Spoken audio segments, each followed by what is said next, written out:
I'm going to call this next one a triple threat of stock picks, one large cap, one small cap, and one for income.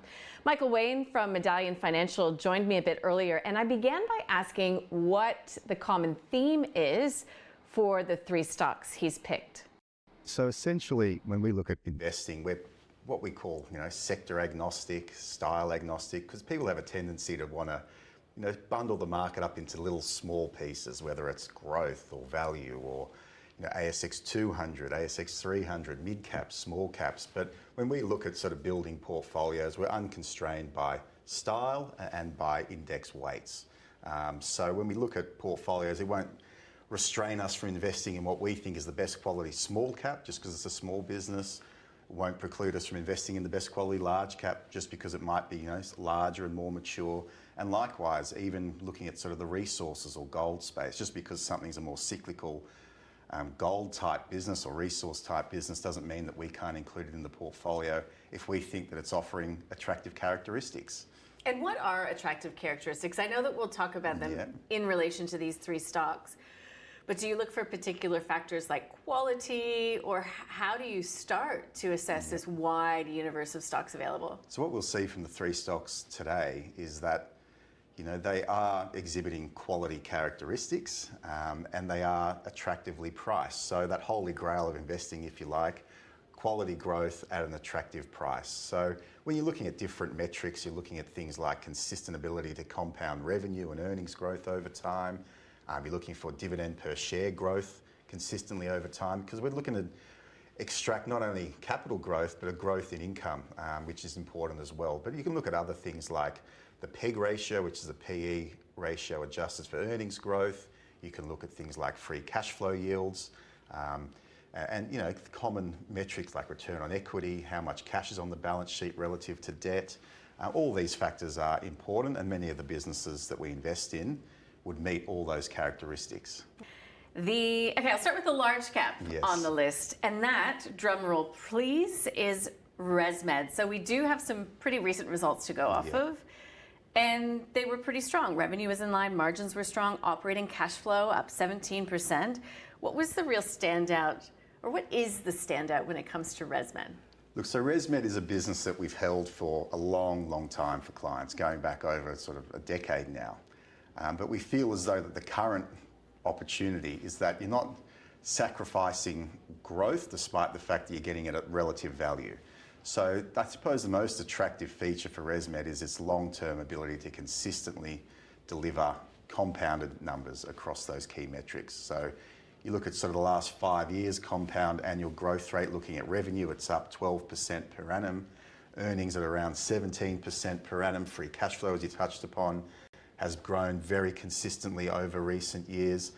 But the thing that's attracting us to ResMed, at the moment, is the fact that it is relatively cheap compared to where it's been in the recent 5-10 years.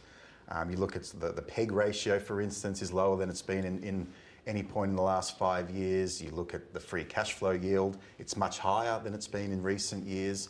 And then you look at the valuation of ResMed relative to the ASX, and historically ResMed has traded at a premium to the ASX, and it does deserve that given the consistent ability to deliver. But it is trading at the narrowest discount, or narrowest premium, to the rest of the market than at any point in the last 5 or 10 years. So the outlook for ResMed is still very much one of growth. Earnings growth is expected to be up around 20%. Margins are expanding. They're up back around that 60% level, and that's probably the most appealing or the most important metric that we saw in the most recent update. And there's capacity for those margins to continue to expand, and that operational leverage will then continue to play out. And the outlook for ResMed looks very good for that reason on a multi-year basis. Now, I know GLP-1 drugs are being blamed for some, I suppose, of that mispricing that you see in the market when it comes to ResMed. But when it comes to some other, I guess, potential future threats, you've got to think about Philips coming back to the market. We still have to have diagnosis of sleep apnea continue to expand that total addressable market. Like, what is it that the market's missing that you see then? Well, the whole thing is, the market is enormous. The reality is the proportion of people that are currently using a ResMed device, or let alone diagnosed with sleep apnea, is only a small fraction of the people in the US and globally that could benefit from such treatment. So that market is going to continue to expand. They are obviously looking to expand into other regions outside of the US. They've also had a major emphasis on the technology side of things, allowing different pieces of equipment to communicate with each other seamlessly. That also then feeds data back to the head office, so to speak, where they can analyse that data and then provide a better treatment or better product going forward. And relative to their peers, that is an advantage that ResMed has developed over a number of years now. The amount that they've been spending on research and development and the quality of their product relative to the peers is really second to none. Obviously, the weight loss drugs factor has been an issue. We saw the share price of ResMed sell off quite significantly, I think almost a couple of years ago now, but it's bounced back. And I think over time we'll start to see that the long-term implications of weight loss drugs will by no means have a make or break role in what ResMed achieves, because the reality is people suffer from sleep apnea whether or not they lose weight or not in many cases. Suffering from sleep apnea is not necessarily entirely linked to weight gain or weight loss. So I think that will continue to permeate into the minds of investors. So Michael, just to wrap ResMed up, because I do want to leave time for the other ones, what happens to the share price if the gross margin target of over 60% is actually achieved in FY26? Because I know guys like you love having those goals out there that you can measure against. Look, we think that there's definitely room. I don't know what happens to the share price, but we feel as though there's definitely room for ResMed to re-rate higher on a higher PE, particularly as it achieves some of these forecasts that it's put out into the market. Margins is always probably the key metric that everyone focuses in on with ResMed. It had a bit of disruption around the COVID period, which played havoc with some of those margins. But the costs of developing these sleep apnea devices has broadly flattened out. The product mix has also shifted favourably for ResMed in recent times. And also the US dollar, the weakness in the US dollar is also beneficial to ResMed and their margins. So if we see the US dollar remain weak, we think that 60% gross margin is well and truly within sight. All right, so that's ResMed. The bull case for ResMed. Let's get to the small end of the market, shall we? And it is Westgold Resources. I'm sorry I'm stealing all of your thunder.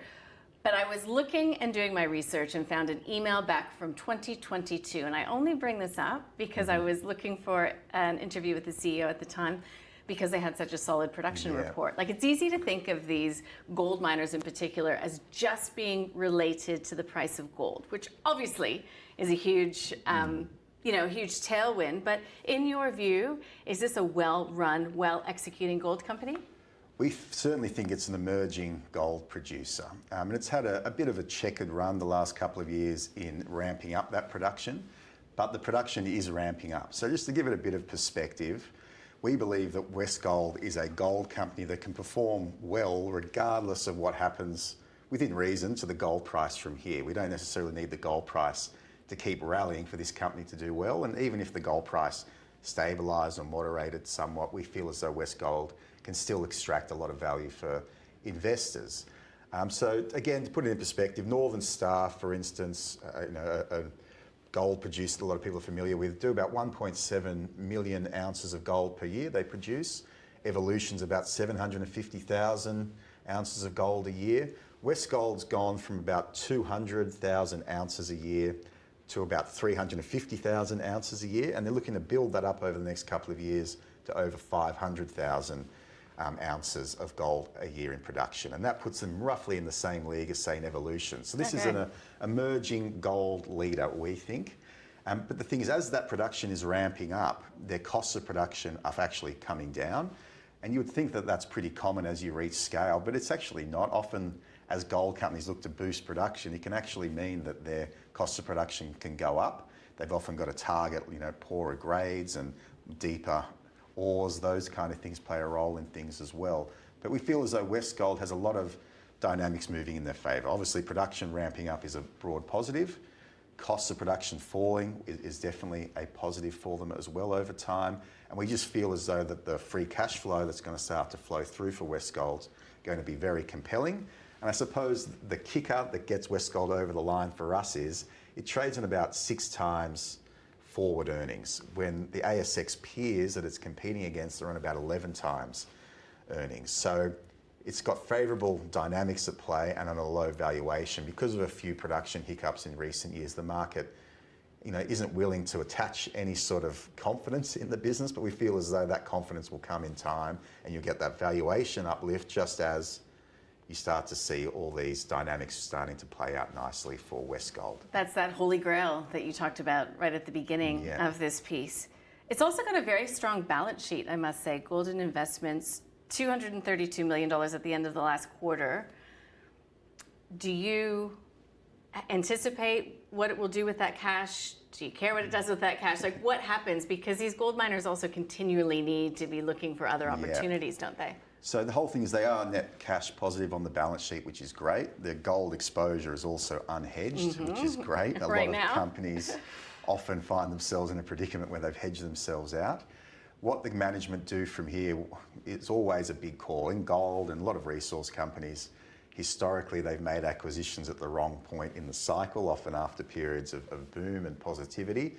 So we will be watching that closely, and that will always play a role. But for now, I think management is very much focused in ramping up production on the two assets that they've got in WA.